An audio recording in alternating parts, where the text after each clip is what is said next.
Menteri Koordinator Bidang Politik Hukum dan Keamanan Marsikal TNI Purnawirawan Hadi Cahyanto memastikan Pusat Data Nasional Sementara atau PDNS 2 di Surabaya akan kembali pulih bulan Juli ini. PDNS 2 sebelumnya tumbang lantaran disusupi ransomware oleh peretas atau hacker yang teridentifikasi pada 17 Juni 2024 lalu. Setelah PDNS 2 pulih, layanan publik yang sempat terdampak disebut bisa kembali normal. Hadi juga mengatakan bahwa data cadangan dari server-server di PDNS 2 Surabaya akan berada sepenuhnya di Pusat Data Nasional yang ada di Batam. Sehingga apabila operasional Pusat Data Nasional sementara berjalan dan mengalami gangguan, masih ada backup yaitu DRC atau Disaster Recovery Center atau hot site yang ada di Batam. Menko Polhukam juga mengatakan Badan Siber dan Sandi Negara atau BSSN akan meningkatkan keamanan siber dengan cara menyambungkan komando kendali BSSN yang ada di Ragunan, Jakarta Selatan, termasuk mengaktifkan CSRIT atau Computer Security Incident Response Team. CSRIT akan diawasi oleh BSSN.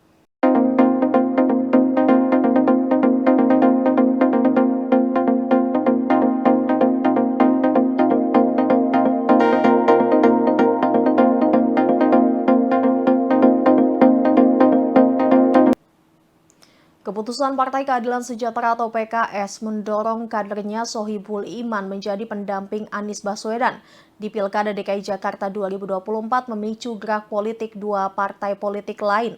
Keduanya adalah PDIP dan Partai Kebangkitan Bangsa atau PKB. Ketua DPP PDIP Said Abdullah mengatakan pihaknya memprioritaskan mantan Panglima TNI Jenderal Purnawirawan Andika Perkasa untuk menjajaki kontestasi di Jakarta. Tapi ia menyampaikan bahwa wacana itu belum dirembuk dan diajukan ke Ketua PDIP Megawati Soekarno Putri. Di sisi lain, ia mengatakan bahwa nama Andika itu mulai disosialisasikan ke parpol lain yaitu PKB. Sebab nama Anies juga dipertimbangkan oleh PDIP. Sementara PKB merupakan parpol pengusung Anies di Pilpres 2024 lalu.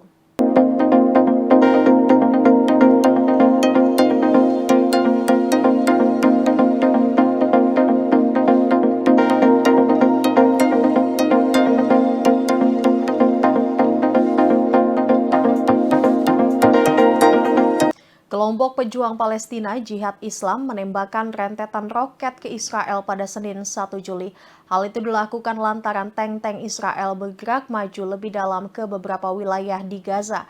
Jihad Islam Sekutu Hamas mengatakan para pasukannya menembakkan roket ke beberapa komunitas Israel di dekat pagar Gaza sebagai tanggapan atas kejahatan musuh Zionis terhadap rakyat Palestina.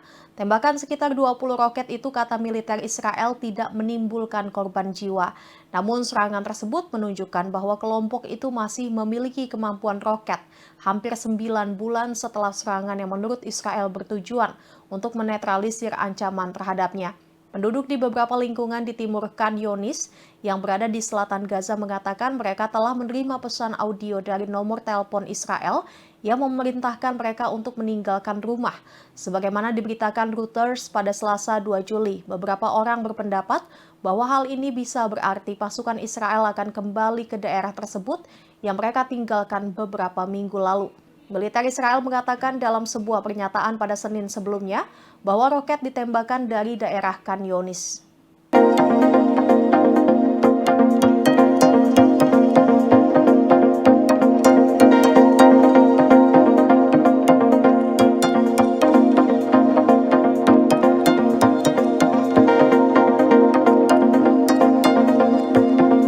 Kejaksaan Agung atau Kejagung menyita 7,7 kg emas batangan terkait kasus dugaan korupsi pada pengelolaan kegiatan usaha komoditas emas sebanyak 109 ton di PT Antam Tbk periode 2010 hingga 2021. Kepala Pusat Penerangan Hukum Kejagung atau Kapus Penkum Harli Siregar mengatakan penyitaan dilakukan pada Senin 1 Juli kemarin. Harli mengatakan emas tersebut disita dari para tersangka yang telah ditetapkan. Menurut dia, emas yang disita akan dimasukkan dalam daftar barang bukti. Diketahui Kejagung sudah menetapkan 6 tersangka dalam kasus ini. Ke-6 tersangka yang sudah ditetapkan itu pernah menjabat sebagai General Manager UBPPLM PT Antam Tbk.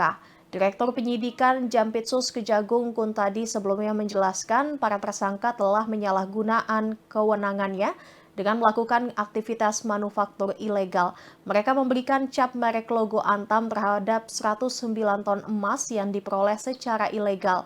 Adapun pemberian cap ilegal ini tak sesuai dengan ketentuan dan aturan Antam. Sebab seharusnya pelekatan merek logam mulia Antam harus dilakukan dengan adanya izin resmi.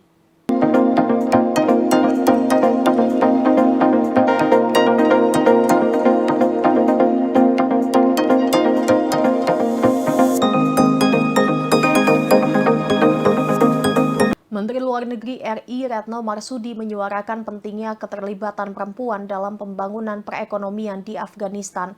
Hal itu disampaikan Retno dalam forum The Third Meeting of Special Envoys of Afghanistan atau dikenal dengan Doha TRI 1 Juli 2024 di Doha, Qatar. Dia mengatakan diskusi sesi pertama membahas soal sektor privat dan pembangunan ekonomi di Afghanistan. Setelah dikuasai Taliban, Retno juga mengatakan Indonesia siap menyambungkan kontak antara para wirausaha perempuan Indonesia dengan Afghanistan. Retno mengatakan isu terkait pelibatan perempuan ini selalu dia bahas dalam forum Doha baik Doha One dan Doha Two. Selain itu, Retno juga menyampaikan pembangunan kembali kepercayaan menjadi yang penting dalam sistem perbankan yang akan dibangun. Indonesia memiliki kontribusi dalam pembangunan perbankan syariah di Afghanistan. Selain itu, Retno juga menyampaikan mengenal pentingnya awareness atau soal sanksi kepada Afghanistan sehingga tak berdampak pada ekonomi yang berkepanjangan. Pertemuan Doha TRI itu dipimpin langsung oleh Under Secretary General for Political and Post Building Affairs (PBB) Rosemary DiCarlo.